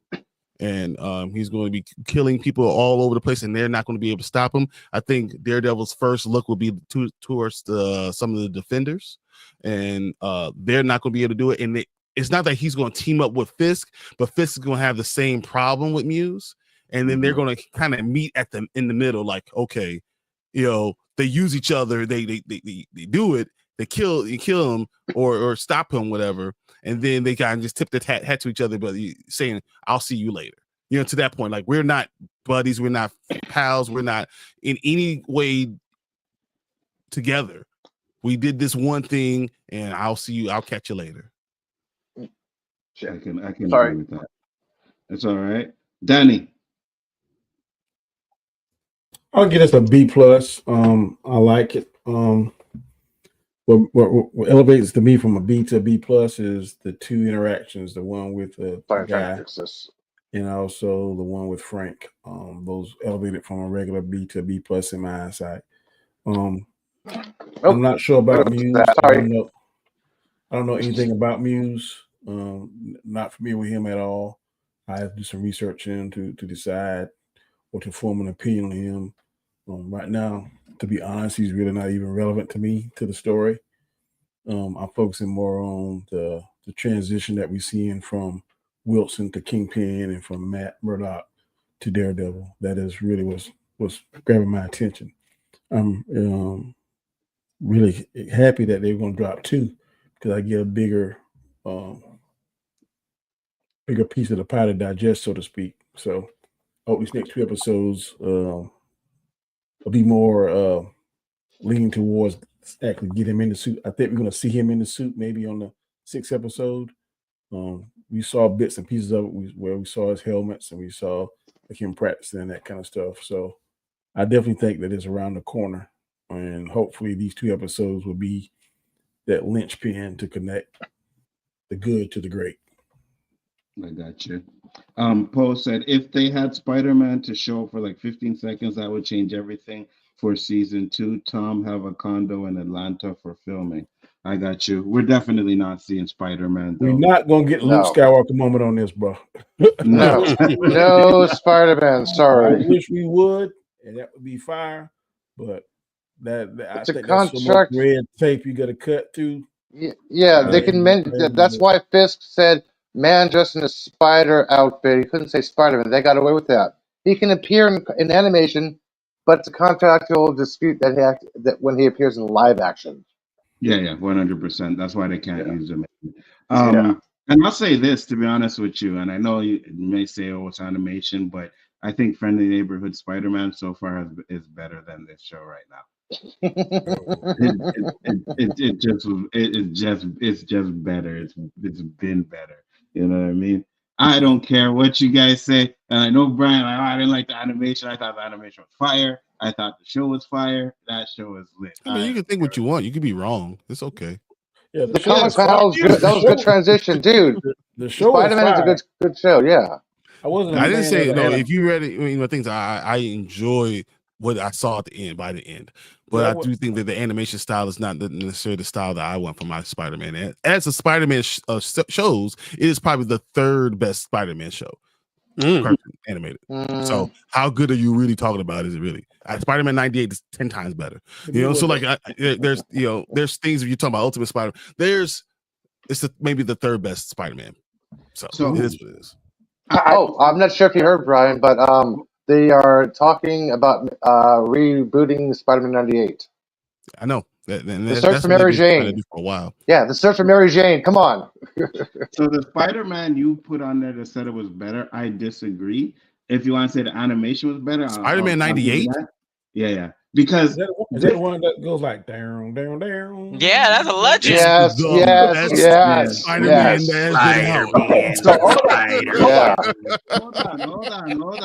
Hold on before you guys jump down my throat. It's good. It's a really good show, 100%. But I think this one has way more stakes than that little cartoon one did. No one ever died. There was no blood. There was no the fighting was. It was 1999 and 2000. What do you expect? That's exactly what I'm saying. It's so much better. That's why this show is better. The intensity of Friendly Neighborhood Spider-Man was 10 times better than that. That was like that cartoony crap. Nah, man. Counterpoint to what you're saying though. X-Men 98, right? When it got made, 97. 97. When it got blood and more stakes and everything became a better show. So don't you think that's gonna happen with Spider-Man 98? Which has a better storyline. Wait, hold on. Into the Spider-Verse is a better Spider-Man. Like I can name like 5 or 6 of the Spider-Man. I'm telling you, like 100%. This is there's no question. There's no question that Into the Spider-Verse is better. I won't even question that 100%. But we have 2 movies, right? And both of them were great. So let's just put that to bed, right? But what I'm saying is when it comes to X-Men 97 is 10 times better than the original. It's better than the original. The first season of X-Men, there would be nothing without that. How great that first season is, and to understand the characters, you need to have that. So you're saying because they're in the middle of a story, you can't say that because it's still the Phoenix saga. The first 2 seasons of X-Men were better storylines for X-Men fans. Were you talking about the original X-Men? The X-Men like 92, yes, 93. The Phoenix saga 99. Yeah, so 92, 93, when it first started, X-Men 92, like that's when it first started. Right. Those seasons are better than anything we got. Season 3, 4, 5. 5 was not a good season. So X-Men 98 being the continuation of the story was great. But if you want to compare it to like the first 2 where it got everyone hooked on X-Men, I can't tell you that. I can't say that's better. Didn't they change writers on the 3? In 3 they had brand new writers. Yeah. Exactly. That's exactly right. Yeah. But X-Men 97 is better than that original one. Not It's season just 1 and better. 2. Season 1 and Yeah, 2 100%. are 100%. So they're rated so much better. First off, season 1 was broadcast out of order, right? There's so many mistakes in the animation and everything in that season. Like you could go on Google and you could just not Google but YouTube, and you could find out all the crap that they messed up in that series, right? So yeah, was it good? Did it have great storylines? 100%. But the intensity of what we're seeing now, because back then they weren't able to do the stuff that they're able to do now. That's why this is better, because the you weren't story able is to better. do that. The I story is better. disagree. And I would say this, and with Storm, I'll tell you Storm is 10 times better than 92, 93. 10 times better. The storyline is better, and Storm itself is better. So yeah, I can't agree with you. So they didn't do much with Storm in 97, so I'll agree with that. But other than that, Gambit dying, them taking the adamantium and Wolverine out of him, like all of that stuff was 10 times better than anything they did in those original. I like this Magneto after he got it, but Magneto look feminine. I don't like that look, his look. But the way that his thought process and his mindset, I like better in 97 than I did versus in 92. He was vicious. Yeah. He was vicious. Yeah, 97. Yeah. So I think both of them got their pros and cons. I'm not going to say one is better than the other one. I think the reason I think that Nzo's saying that because we live in a different world. Not newer, but we live in a different world. So our outlooks and our things that we can accept on, because who in the world thought this show? I didn't think Daredevil would be on Disney doing all this. Man, they're showing blood and killing. So now things are more acceptable because we are more conditioned to seeing violence and blood and that kind of stuff. So we can argue this, but I'll tell you that the best as an X-Men person who's read all the X-Men stuff, Days of Future Past, the cartoon and the comic book are two of the best storylines the X-Men has ever done.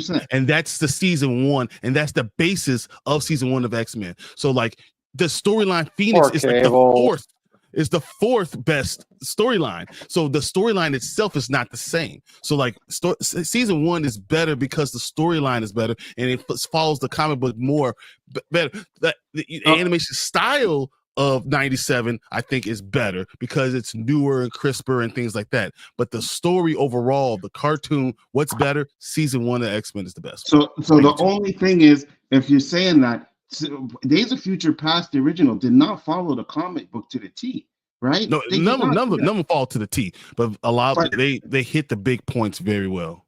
They hit some of the big points very well. They did that. Phoenix Saga was pretty good. I think Phoenix Saga. I love the Phoenix Saga. Was done overused. Is overused. But it was done better than the. It was done better than the Days of Future Past was. And to me, I think the best. And for me, I think the best for my favorite storyline is Age of Apocalypse. And if they do that, and if they do that. If they do that, because from what I heard, that they're supposed, Bo's gone, so maybe they'll change it. But it was supposed to go into Age of Apocalypse, and then we were going to get Onslaught, which is, I think, is definitely an underrated story when it comes to one of their crossover events like that. So I don't know if you remember how many people died in season 1 of X-Men. In season 1, how many people died in season 1 of X-Men? Mark didn't. Season 1 in 1990, it was in 1993, is X-Men 92, it was 1993, about 7 characters died. Plus a lot. I gotta pull up. I can't have him going through the whole thing again. I'll have to you haven't watched. You don't subscribe to by the numbers. I'll figure it out because I have to remember, but there's a lot of them. We'll talk about it next time. But I've definitely hijacked this entire this little tight part right here. Yeah, this was about Daredevil. Now we're talking about X-Men. I just don't remember. And like I don't remember. There's a lot of death that happened in it. So, but. But you see, my thing is, in the last point before we get out of here, and I wait for Danny to come back so we can close out. But my point is, the intensity of these shows now are 10 times better than what you would have never seen Spider-Man get stabbed through his chest in those original storylines because they weren't allowed to do them in cartoons. They weren't allowed to do that stuff in cartoons, right? Yeah, Magneto's number, they couldn't mention why he had an original. Right, exactly. Yeah. There was some cartoons. I think it was one of the Spider-Man, was it Spider-Man or He-Man or whatever. They couldn't even show them throwing punches. You know what I mean? Yeah, Like, they you go definitely watch showed a lot. They showed all of it in season 1 of X-Men. They showed a lot. Go No, back and watch. I know. I'm just saying what, because I think it was He-Man, which was earlier. He-Man, they couldn't show punches or anything like that, right? And those things. Yes, it did get better towards the X-Men stuff, but there was a lot of things even in that X-Men stuff that they couldn't show. I can't think of them right now, but a lot of it had to do with Wolverine's claws and his fighting and stuff like that. So they couldn't I show gotta a lot. Season I one was gotta good, bounce. and then I we got got to a remember work Sabretooth. situation. Yeah, All right, man, take it easy. shout out your channel, Danny. Road to Wisdom, 7 a.m. tomorrow morning. Check me out. Great show, guys. I'll get with y'all next time. All right, Peace out, see you, Danny. Danny. Peace. Good luck, man. Go ahead, Brian. Your last thought, then we'll close up. As far as X-Men, I just want to say a lot of the stuff with Magneto and Sabretooth, and the best story, the best action is always going to be Sabretooth and Wolverine. So all that's season 1, sure. and that's why I'm telling you, when I tell you that the days of future past and you got Sabretooth and Wolverine, and you understand that they're brothers, and seeing all the stuff of the Captive of Hearts, and you see Grey and Storm being a badass that she was. I'm telling you, when you see, and when they talk about Slave Island, fuck. I'm just telling you guys, go check out season 1 of X-Men. Season 1 is good. I'm just saying, X-Men 97 to me was better. Spider-Man, and again, because I like the updated stuff, I like the intensity. I love the fact that I can watch one of these shows and actually see Spider-Man get hurt. You know what I mean? So those are things that they weren't showing back then. But we were here to talk about Daredevil, and of course, whenever me and Brian get on the screen together, we always go off on a tangent. I think Brian has one of the worst takes in YouTube. It's not. And I think that Nzo has the worst. You know what I'm saying? JG, don't laugh. Yeah. That wasn't funny. It was funny to me. Don't laugh, JG. I got to tickle. Listen. We're not doing that, all right?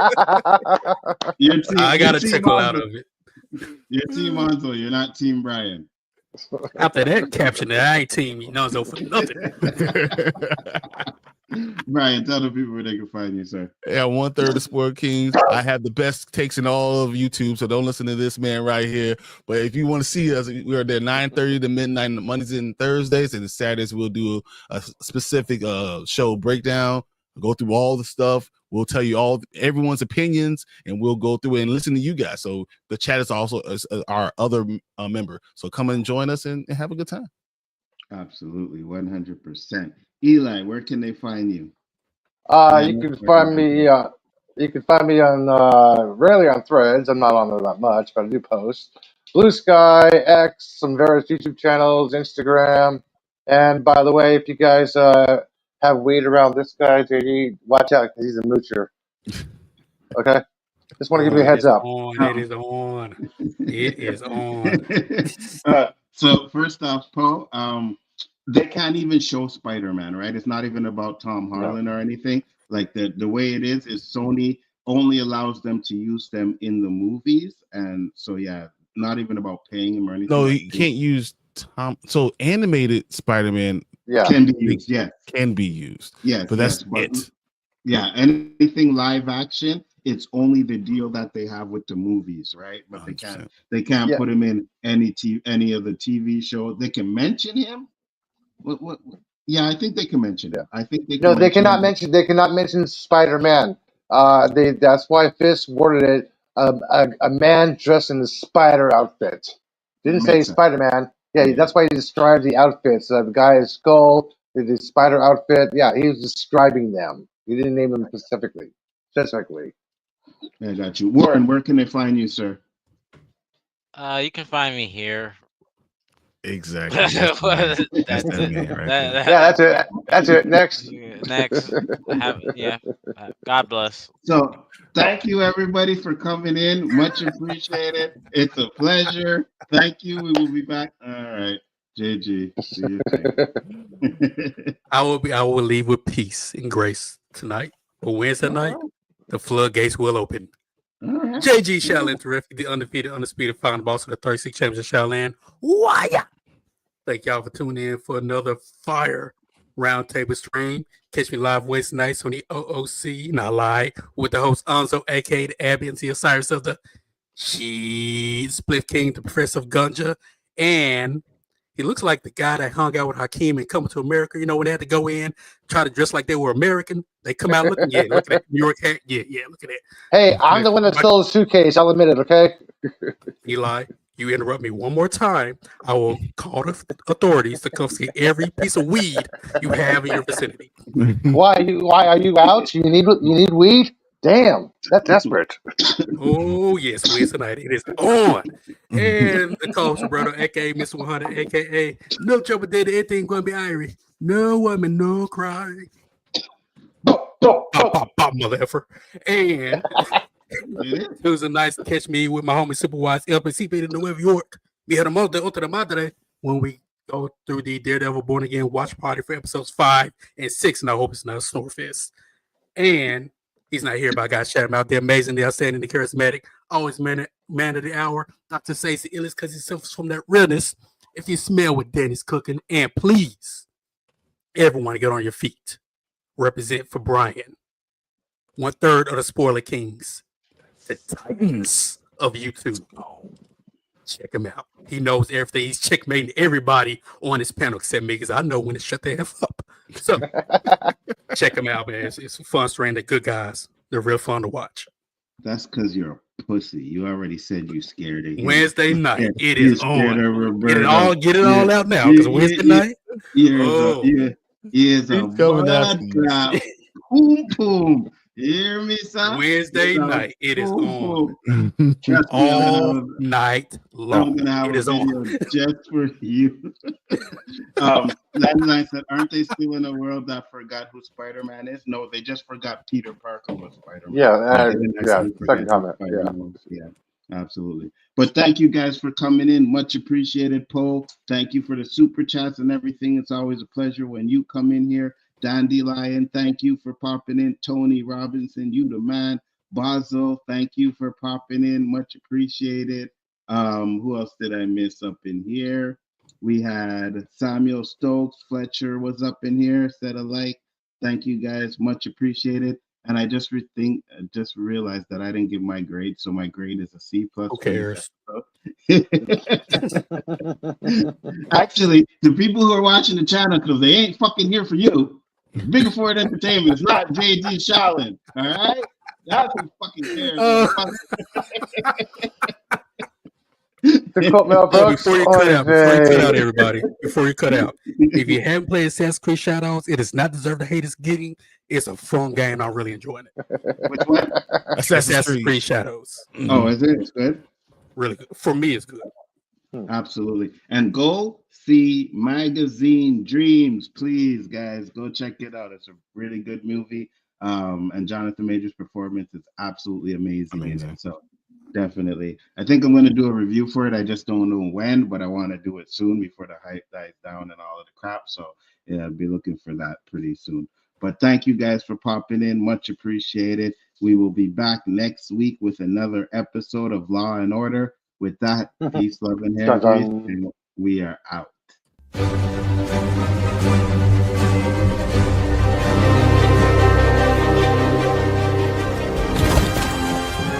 I am inevitable.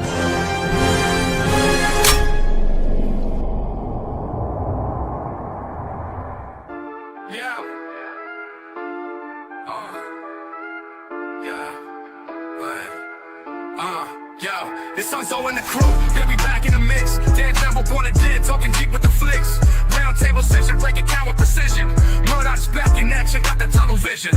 Yo, red suit on, but he ain't no saint. Throwing hands in the dark, no need for restraint.